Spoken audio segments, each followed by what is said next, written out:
Olá! O Triple W é um programa que, através de pesquisas, resgata histórias do povo de pele escura do Brasil desde o descobrimento até os dias atuais.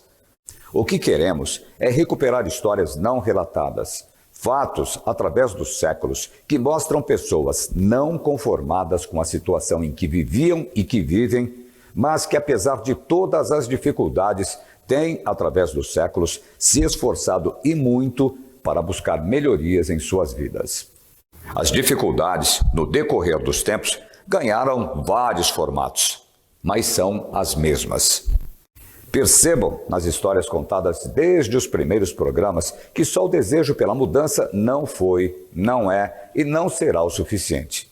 É preciso, mesmo com as dificuldades, ter força de vontade, buscar conhecimento, estudar, para só assim, de forma concreta, progredir e prosperar. Unir a vontade ao desejo de mudança e ao conhecimento é a única forma honesta e real de encontrar um caminho e situações melhores.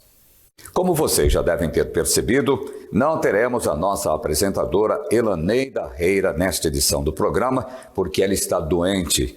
E não é diretamente pelo Covid e suas variantes, mas provavelmente um outro sintoma, porém com ligação a esse vírus. Ela é professora da rede pública e, como a maioria dos professores, se preocupa com os alunos, de ir à casa deles para acompanhar o desenvolvimento de cada um.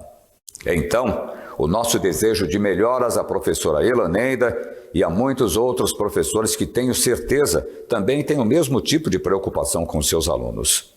E através dela, Elaneida, quero prestar nossa homenagem aos professores do fundamental, do ensino técnico ao superior e de outros segmentos. Os professores são a fonte para o conhecimento, as profissões, renda e progresso para um país. Porque sem conhecimento, a gente sabe, não há evolução e não existe possibilidade de progresso. O programa desse mês traz dois grandes exemplos de força de vontade aliada à busca pelo conhecimento. Um é secular e o outro contemporâneo. A nossa homenagem a Luiz Gama. Luiz Gonzaga Pinto da Gama nasceu livre em Salvador, Bahia, no dia 21 de junho de 1830. Filho de um fidalgo de origem portuguesa, cujo nome jamais citou, e da escrava livre Luísa Marim. Sobre a sua mãe, contava que ela havia participado da Revolta dos Malês em 1835 e da Sabinada em 1837. E, como consequência, ela teve que fugir para o Rio de Janeiro, deixando ele aos cuidados do pai. Em 1840, aos 10 anos, Luiz Gama foi levado por seu pai para o Rio de Janeiro, que o vendeu ao alferes e negociante de escravos Antônio Pereira Cardoso para pagar uma dívida de jogo. Porém, o comerciante não conseguiu vendê-lo no Rio de Janeiro, então o levou para ser vendido em São Paulo. Do Porto de Santos, Luiz Gama e os demais cativos foram levados a pé aos mercados de escravos em Jundiaí e Campinas, mas não conseguiu vendê-lo, porque era baiano. Aí cabe uma explicação. É que após a revolta dos Malês, criou-se na época o estigma de que escravos baianos eram revoltosos, insubordinados e tinham propensão a fugir. Então, Luiz Gama foi levado para a propriedade do alferes Antônio Pereira Cardoso como escravo doméstico. Ele lavava e passava roupas. Depois, virou escravo de ganho e foi trabalhar como costureiro e sapateiro no município de Lorena. Ainda nesta edição do Triple W, Luiz Gama, de escravo a advogado. Meu nome é Amanda Calisto, também sou conhecida como Madu, tenho 24 anos, sou musicista, flautista, estudante de canto e professora de música. Eu sou daqui de Guaianazes, que é um bairro periférico da zona leste de São Paulo, e foi onde eu cresci e onde eu moro até hoje.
No bloco anterior, vimos que Luiz Gama tornou-se escravo de ganho, trabalhando como costureiro e sapateiro no município de Lorena.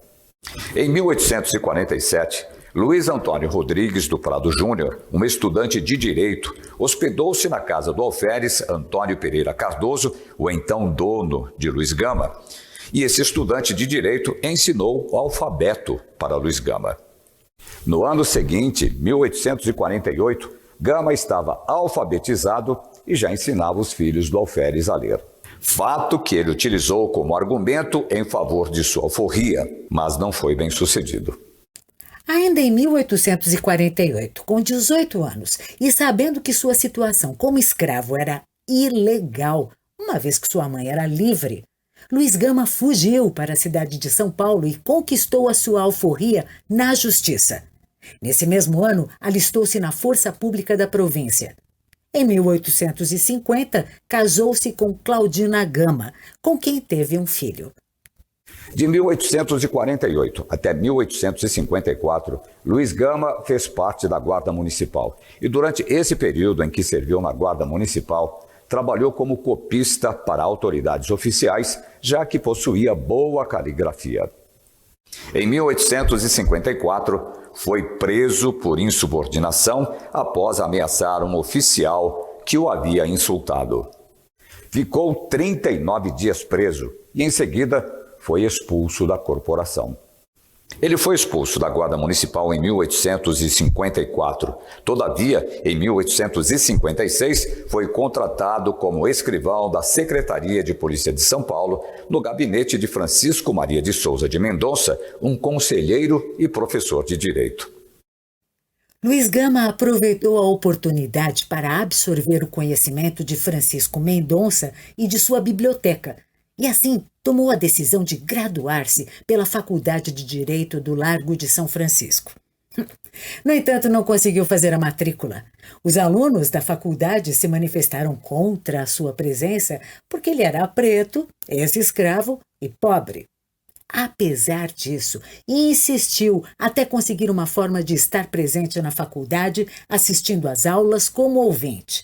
Por causa dessa condição de aluno ouvinte, era hostilizado pelos professores e alunos.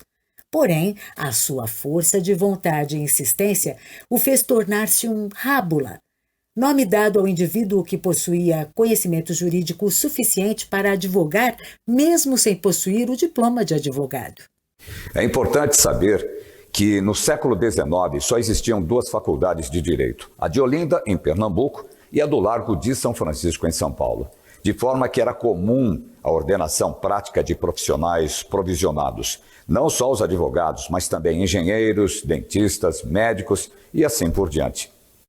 A figura do advogado provisionado existiu até a década de 1960, quando o exercício da advocacia passou a ser prerrogativa exclusiva dos bacharéis em direito.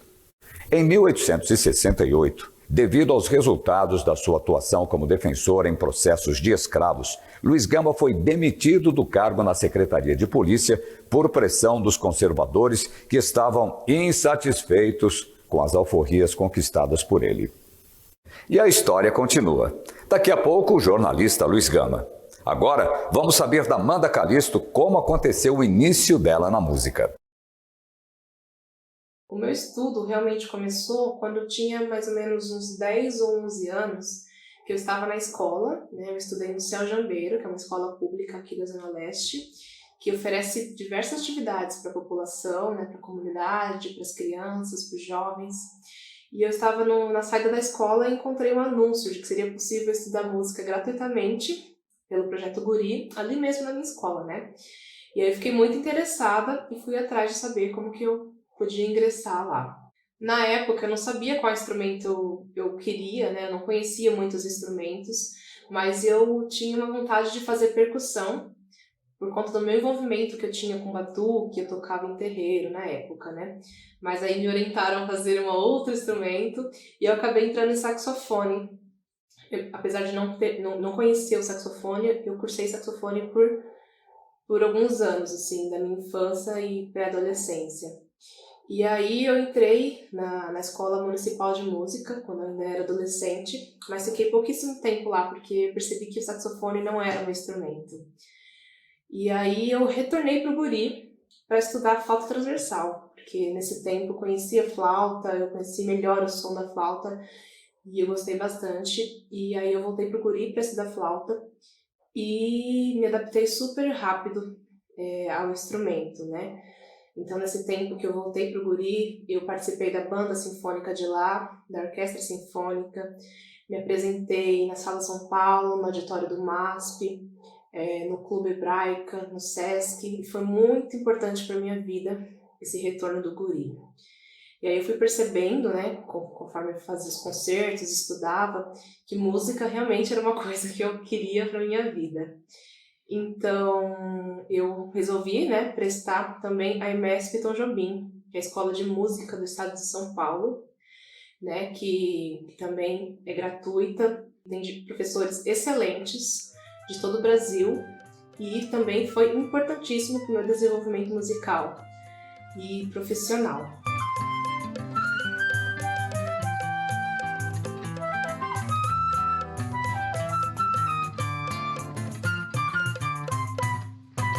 Vai, Xangô!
Vai, Xangô!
Quarteto Fora de Contexto. Esse é o nome do grupo que a Amanda faz parte. Bacana, né? No bloco anterior, vimos que em 1868, devido aos resultados de sua atuação como defensor em processos de escravos, Luiz Gama foi demitido do cargo na Secretaria de Polícia por pressão dos conservadores que estavam insatisfeitos com as alforrias conquistadas por ele.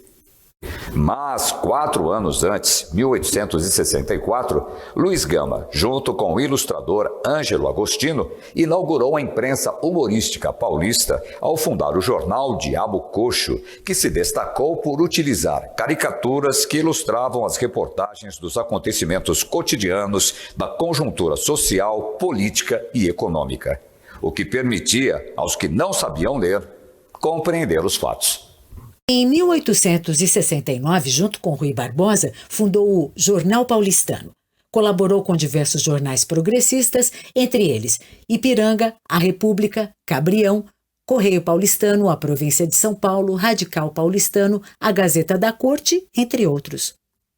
Luiz Gama esteve sempre envolvido em movimentos contra a escravidão.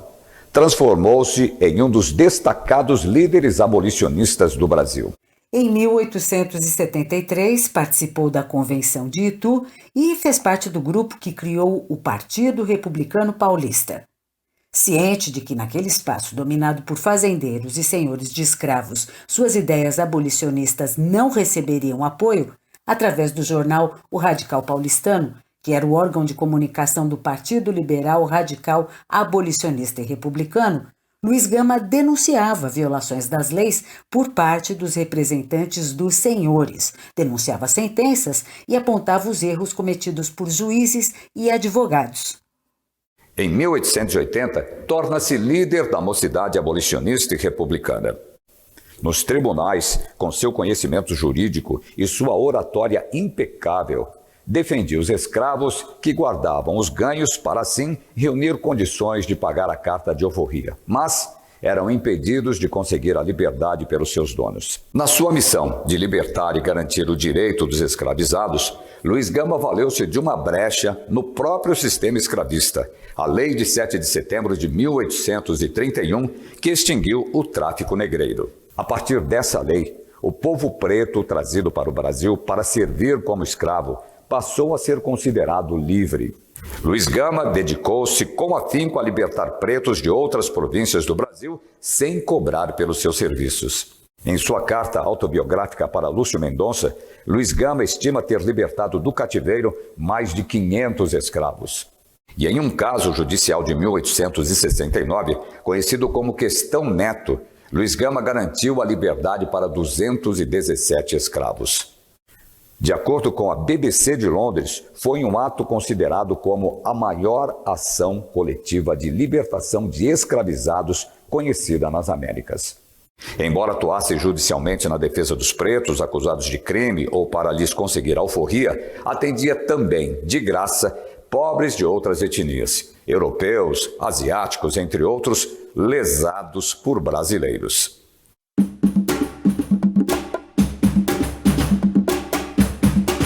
No próximo bloco, Luiz Gama na literatura. Agora, um pouco mais da trajetória de vida da Amanda Calixto e mais Quarteto Fora de Contexto. Ter prosseguido com os meus estudos musicais na EMESP me fez perceber que eu precisaria muito de dedicar realmente o meu tempo, para o estudo do instrumento, para as disciplinas, e que eu deveria colocar minha energia, meu esforço realmente nesse meu sonho. E aí, nesse tempo que eu estava na EMESP, estudando pra caramba, eu também consegui, pelo ProUni, ingressar na Faculdade Cantareira e cursar licenciatura em música.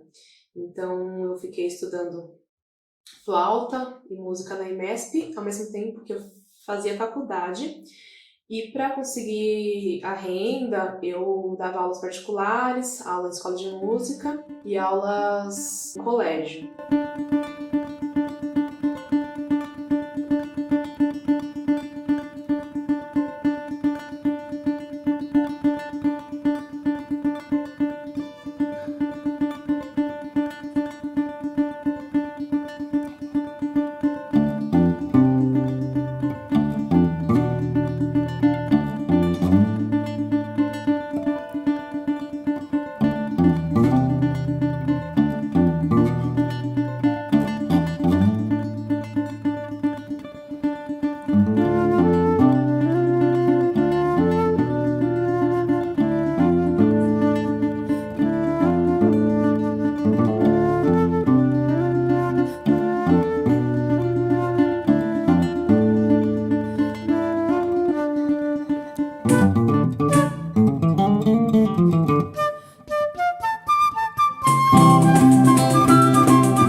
Chorinho, a versátil e espetacular música do Brasil. Luiz Gama projetou-se na literatura por causa dos seus poemas, nos quais satirizava a aristocracia e os poderosos do seu tempo. Muitas vezes se ocultava sob os pseudônimos de Afro, Getulino e Barrabás. Em 1859, publicou uma coletânea de versos satíricos, intitulada Primeiras Trovas Burlescas de Getulino, que fez grande sucesso e onde se encontra o poema Quem Sou Eu?, popularmente chamado de bodarrada ou bode. Era uma gíria que tentava ridicularizar os pretos. Quem sou eu? Se negro sou ou sou bode, pouco importa. O que isso pode? Bodes há de toda casta, pois que a espécie é muito vasta. Há cinzentos, arrajados, baios, pampas e malhados, bodes negros, bodes brancos, e sejamos todos francos, uns plebeus e outros nobres, bodes ricos, bodes pobres, bodes sábios, importantes, e também alguns tratantes.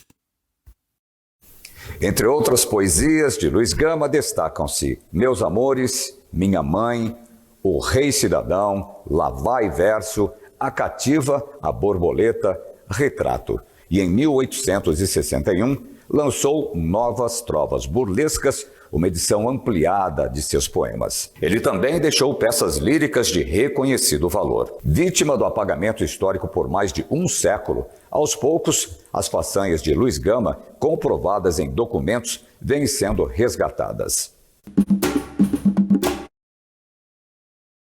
E eu penso que é um esforço que vale a pena, né? Por ser uma coisa que eu amo fazer, a música, eu amo fazer a música. E não digo que é uma coisa fácil, né? Porque exige muito do seu tempo, da sua energia e dedicação para esse sonho, né? Muitas vezes eu tive que recusar passeios, tive que recusar até outros empregos, né? Para conseguir dedicar ao estudo da música e ao trabalho musical, né? Para começar a construir a carreira nisso. E não é fácil, mas é bem gratificante. E eu digo que quanto mais você se dedica para isso, quanto mais você se esforça, quanto mais você mostra o seu trabalho, mais as possibilidades também vão aumentando, mais as portas se abrem e você vai, né, construindo a sua carreira.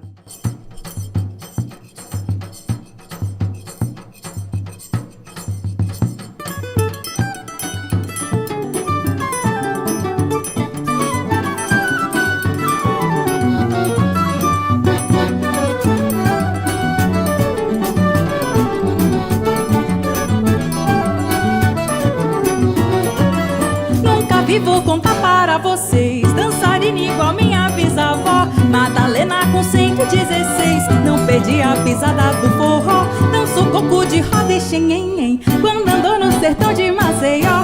Aprendeu nos fandangos de Belém, caboclinho, lambada e carimbó. Dançou no Maranhão, bumba meu boi, gemedeira embolada em Mossoró. Aprendeu marujada quando foi no Natal na ilha de Marajó. Dançou jongo, catira e caxambu, no batuque do chão levantou pó. Dançou frevo, baião, maracatu, nunca mais vi ninguém dançar melhor.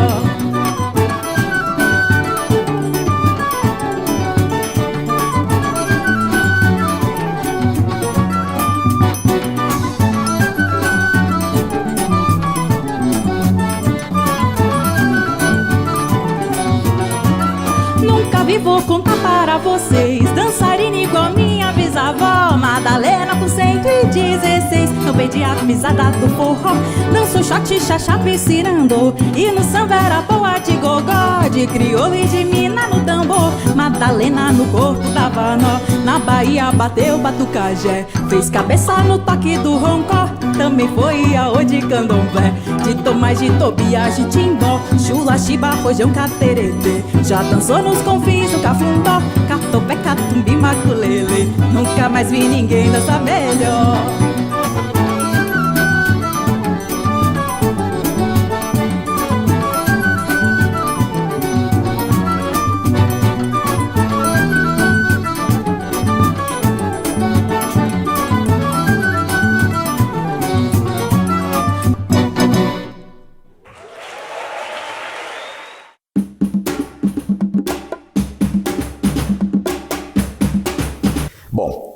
Para a gente encerrar por hoje, algumas outras considerações sobre Luiz Gama.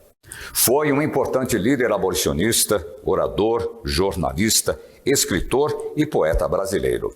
Patrono da abolição da escravidão, sendo aos 29 anos autor consagrado e considerado o maior abolicionista do Brasil. Um dos raros intelectuais pretos no Brasil escravocrata do século XIX. O único autodidata e o único a ter passado pela experiência do cativeiro. Pautou sua vida na luta pela abolição da escravidão e pelo fim da monarquia no Brasil. Contudo, veio a falecer 6 anos antes da concretização dessas causas. Luiz Gama tinha diabetes e faleceu em 24 de agosto de 1882. O féretro saiu às 3 da tarde do bairro do Brás, em São Paulo. O cemitério ficava do outro extremo da cidade, na Consolação. O caixão seria levado por um coche funerário, mas a multidão concluiu que o amigo de todos, como era conhecido, teria que ser carregado por todos. Então, o caixão foi transportado pelos amigos. Tinham pessoas de todas as classes, de doutores a pretos, pobres e descalços. Ainda no Brás, juntou-se ao cortejo uma banda que entoava acordes tristes. Na ladeira do Carmo, a Irmandade Nossa Senhora dos Remédios se uniu à multidão. Ao chegar na cidade, em respeito a Luiz Gama, lojas fecharam as portas e bandeiras foram hasteadas a meio mastro. O povo apinhava-se nas ruas. Nas janelas, as famílias se espremiam para assistir e, ao longo do caminho, muitos choravam pela perda. Já era noite quando o cortejo finalmente chegou ao cemitério da Consolação. Após uma breve parada para um discurso por um padre na capela, onde foram depositadas centenas de coroas de flores, o caixão foi levado para a sepultura. Antes do sepultamento, alguém, o médico Clímaco Barbosa ou Antônio Bento, gritou para que todos esperassem. E após um resumido discurso sobre a importância de Luiz Gama, levando muitos às lágrimas, pediu que juntos prestassem um juramento de não deixar morrer a ideia pela qual combatera Luiz Gama, a abolição dos escravos. Luiz Gama é o patrono da cadeira número 15 da Academia Paulista de Letras. Em 2015, foi reconhecido pela Ordem dos Advogados do Brasil como advogado, corrigindo a injustiça cometida ao recusar a inscrição do jovem preto. Em 2017, uma das salas da instituição recebeu seu nome, Luiz Gama.